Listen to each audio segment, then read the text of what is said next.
from wherever you are, and welcome to Let's Play Games. I'm John McFarland, Adult Services Librarian for National Public Libraries, and I hope you'll join me in learning or rediscovering some of the more common and uncommon games out there.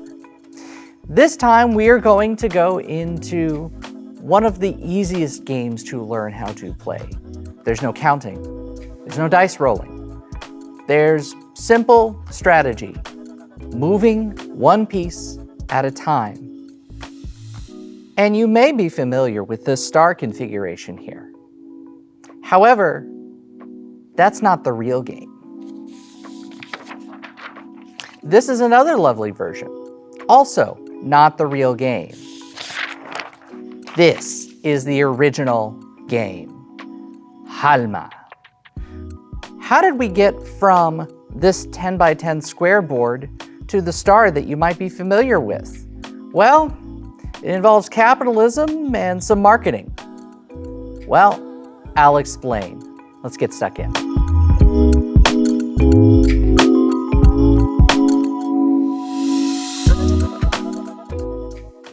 So I want to start with a version of the original game. I did not make a 16 by 16 board as Halma would have originally been, but this is the first version of the game. You notice you could kind of replicate it on a chessboard. One of the things I want to talk about today is also making games in a more simplistic way.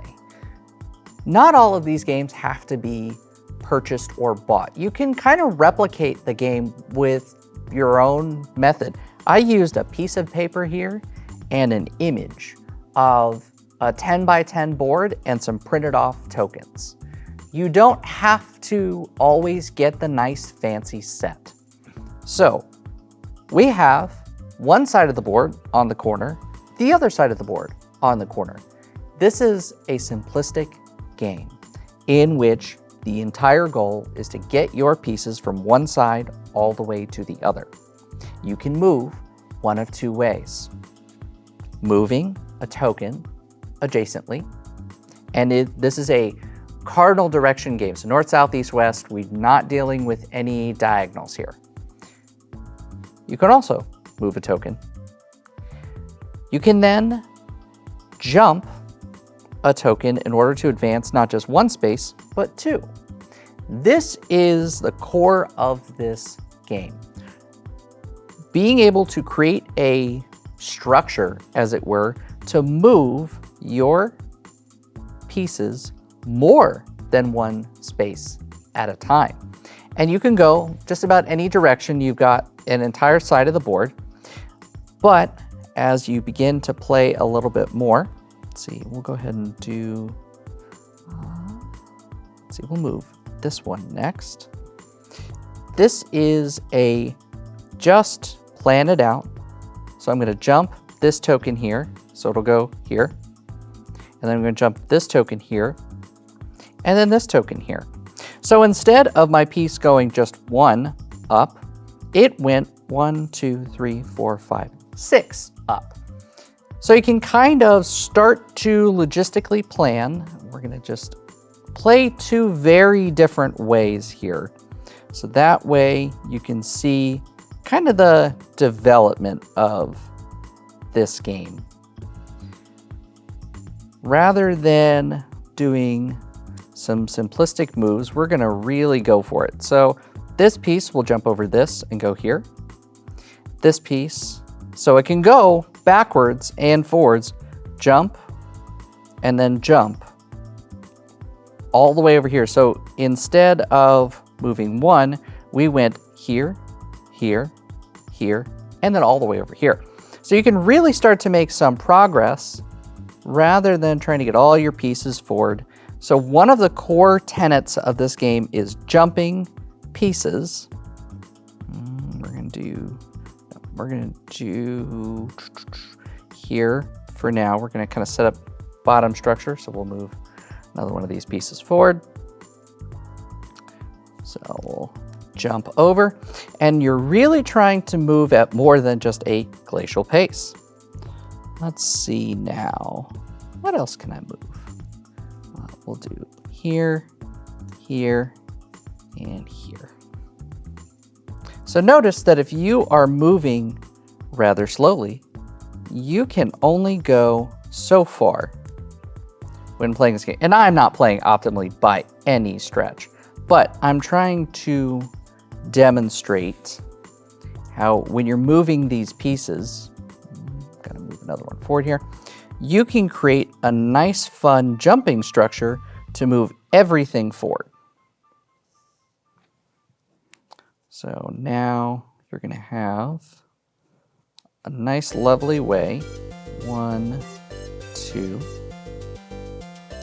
to start really moving your pieces across the board.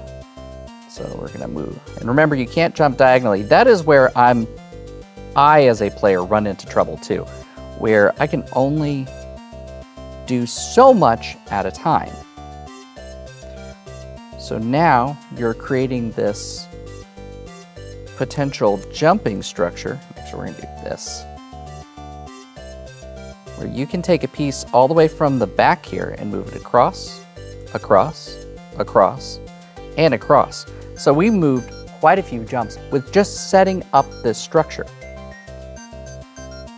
This is where the fun strategy comes into play, because now we're gonna take this piece that's forward. Oh, piece turned and run away. Since you can hop over other pieces, you can use that to move into this center structure. So I already have one piece into this home area. Meanwhile, we have other pieces which have really yet to move. Let's see, one more.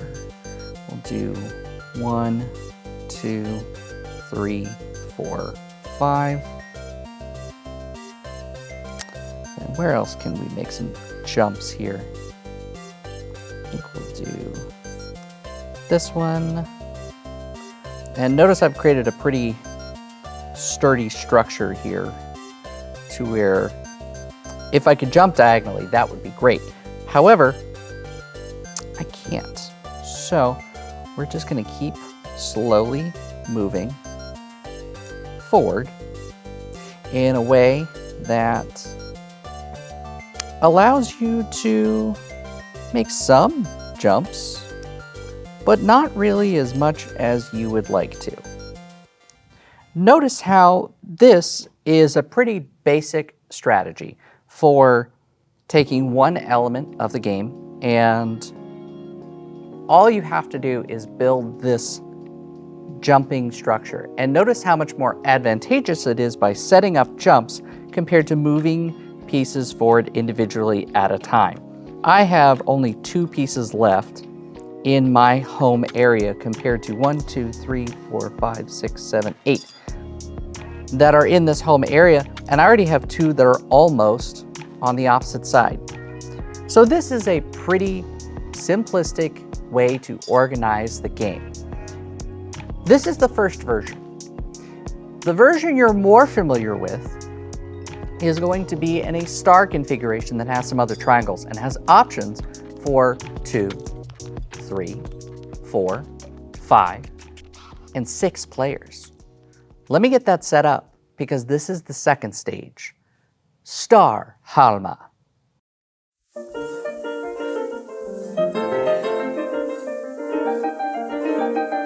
So we have to talk about the history of this game, because there is, shall we say, some layers involved with this one.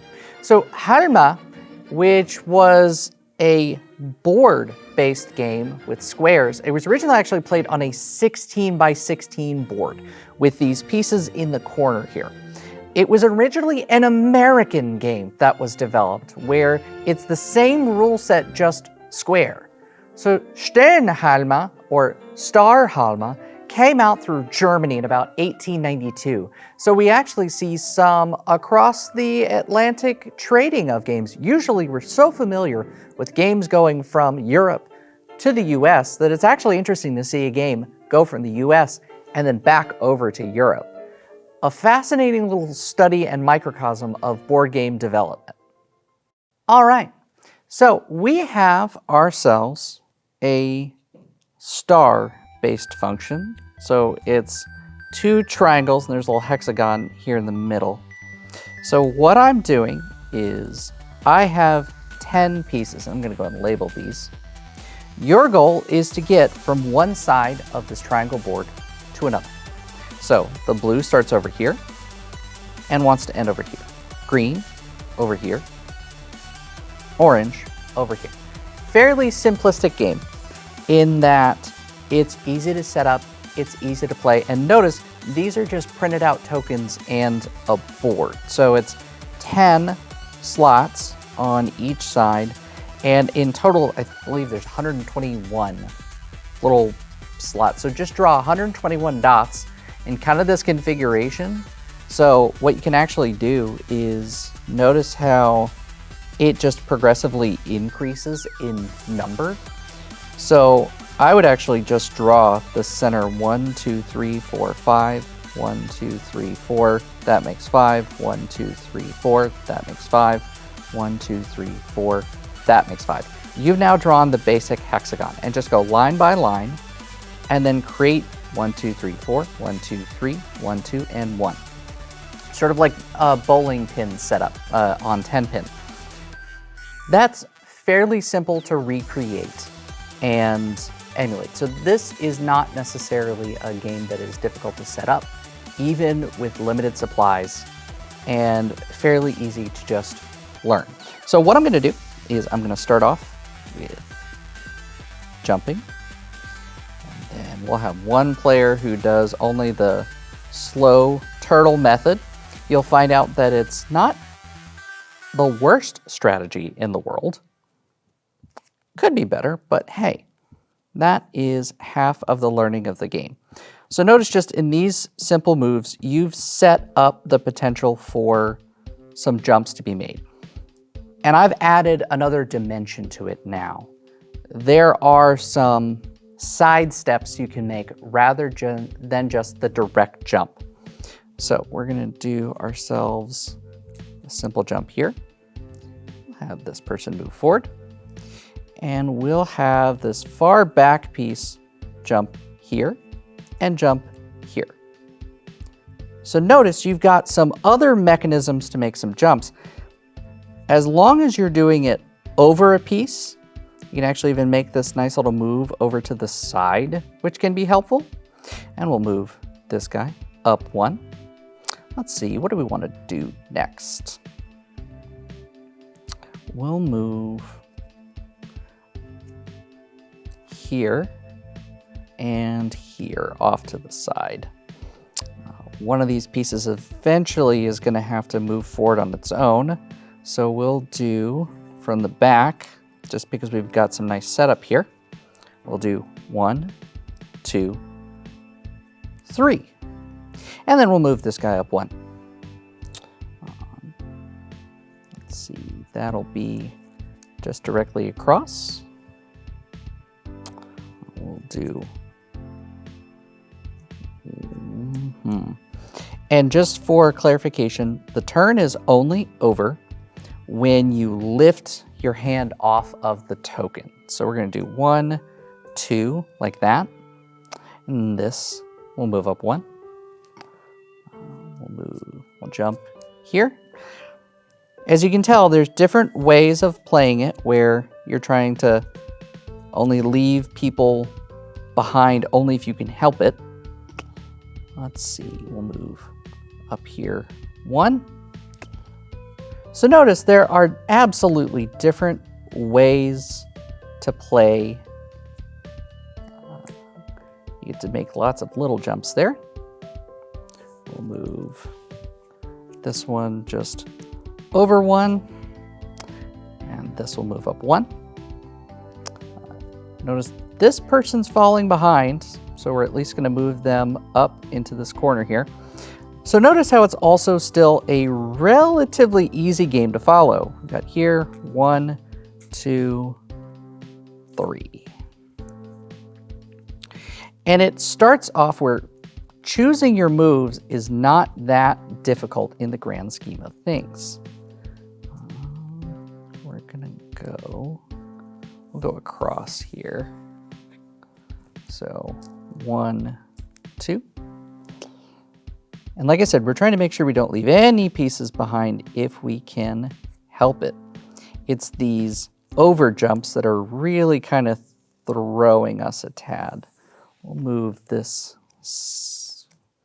one in the back. How about that?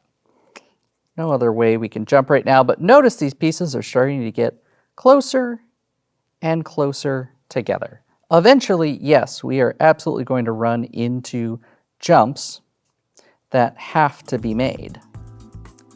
So we'll move that one up one.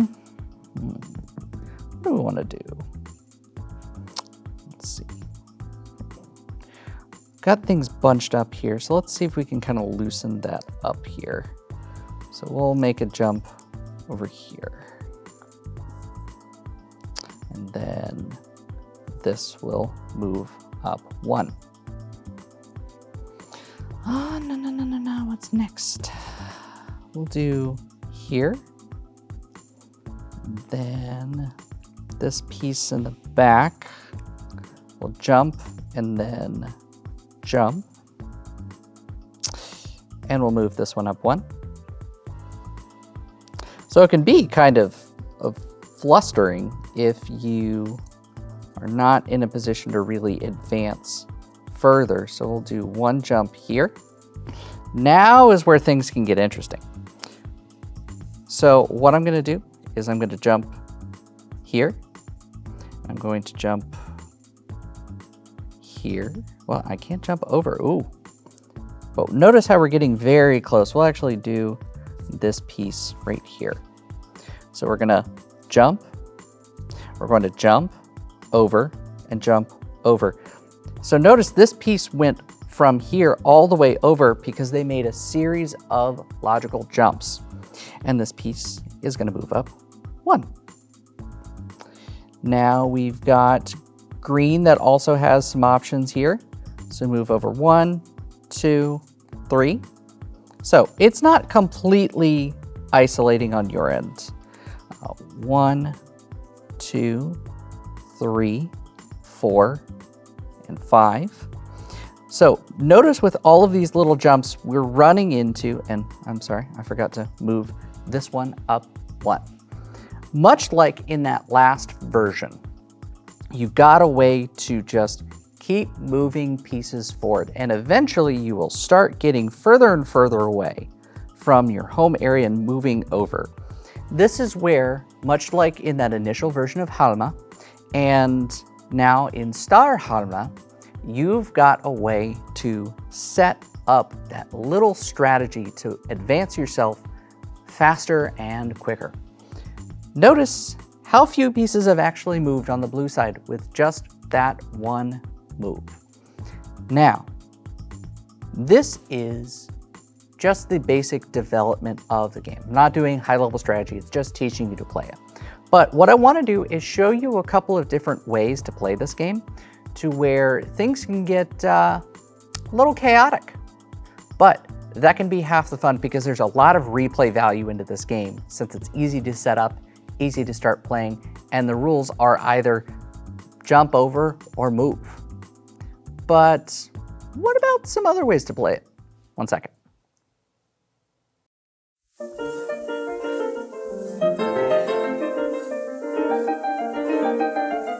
So, I bring you to 1928, and if I have any beef with any board game developer, it is Bill and Jack Pressman. In 1928, they decided to market the game, but they did want to market at this Halma or Sternhalma, especially considering the time period post-World War I. So instead, they decided to create a marketing scheme for it and called it Chinese Checkers. This game has no origination in China. This game has no connection to China in any of its development. Actually, I apologize. In interest of telling you the history, I have to make it worse. Chinese Checkers was them making it nicer in the 1950s.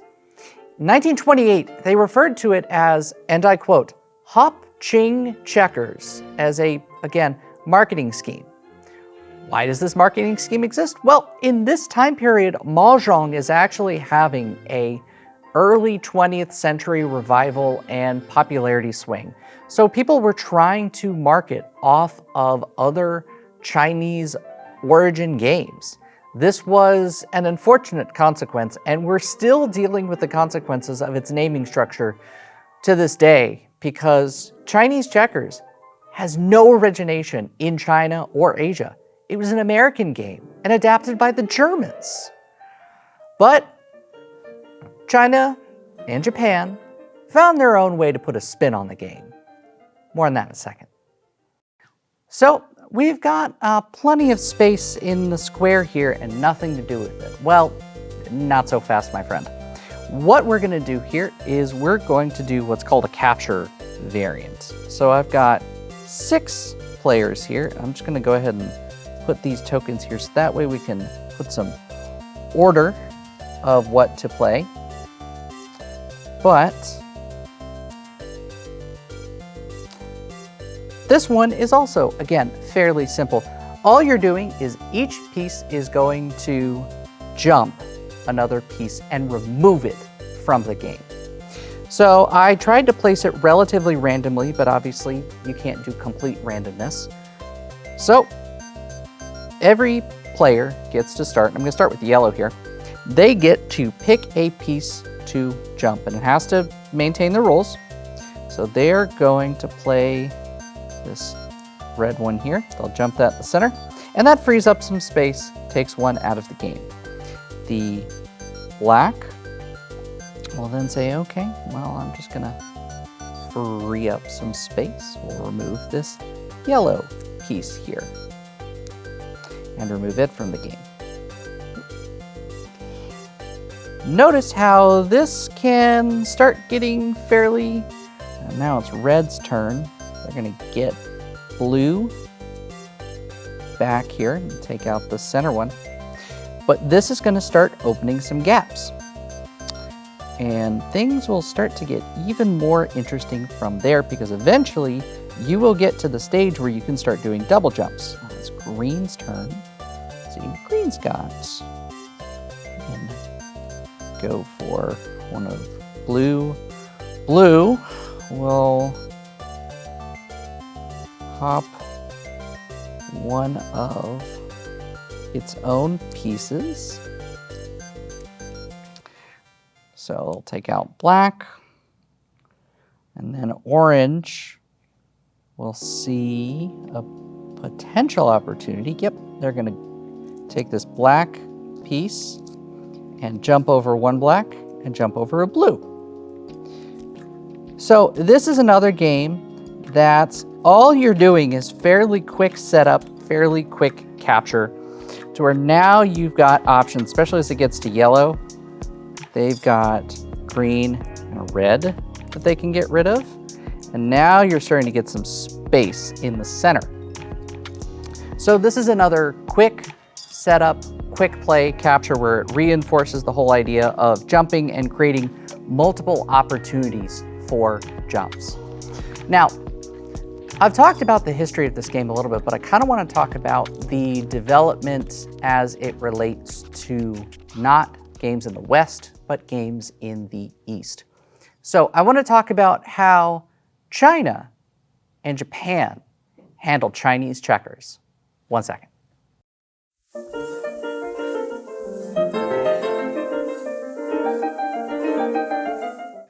So, I mentioned in our last history break about Chinese checkers and its naming origination.